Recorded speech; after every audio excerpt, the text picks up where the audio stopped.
అత్తయ్య గారు, మీరెప్పుడొచ్చారు? ఇప్పుడేనమ్మా. రండి అత్తయ్య గారు, కూర్చోండి. పర్వాలేదమ్మా.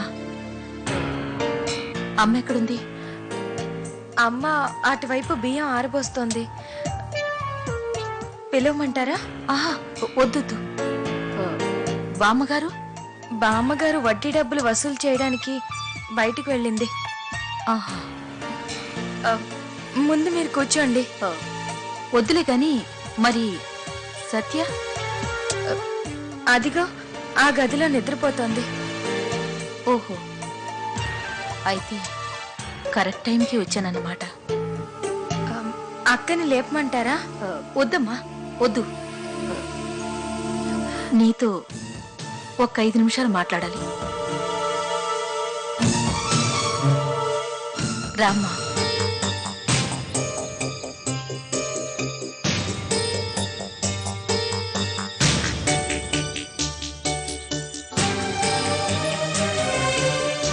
కూర్చోమ్మా.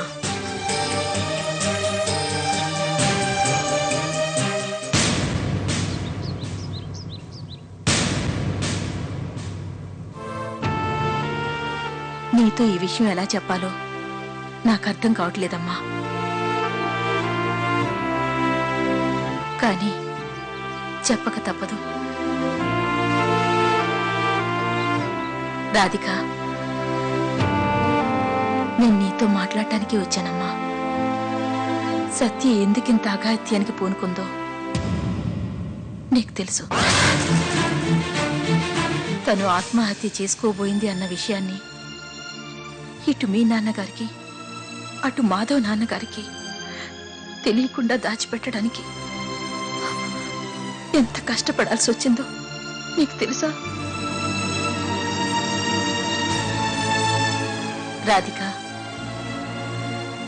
ఎవరో ఊళ్ళో వాళ్ళు తప్పు చేస్తేనే ఎందుకలా చేశారా అని ఆలోచిస్తాం.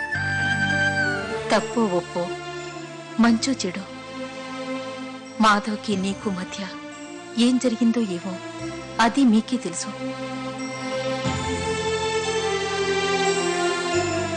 ఇప్పుడు ఆ జరిగిపోయిన దాని గురించి ఆలోచించి ప్రయోజనం ఉండదని నీకు తెలుసు. ఇప్పుడు మన 2 కుటుంబాల గౌరవాన్ని కాపాడడం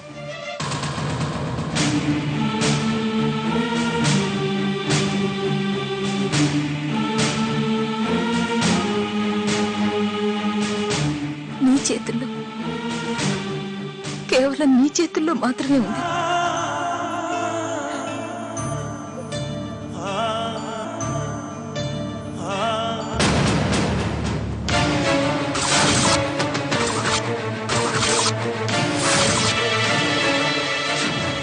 అమ్మ మొత్తం వినేసినట్టుంది.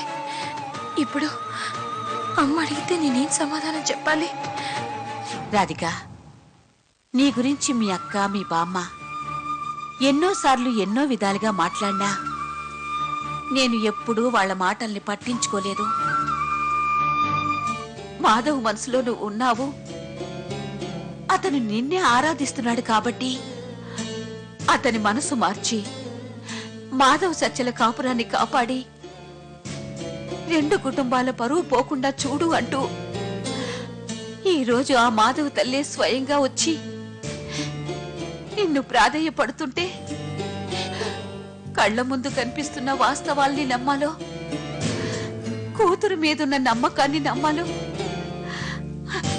అర్థం కావడం లేదమ్మా.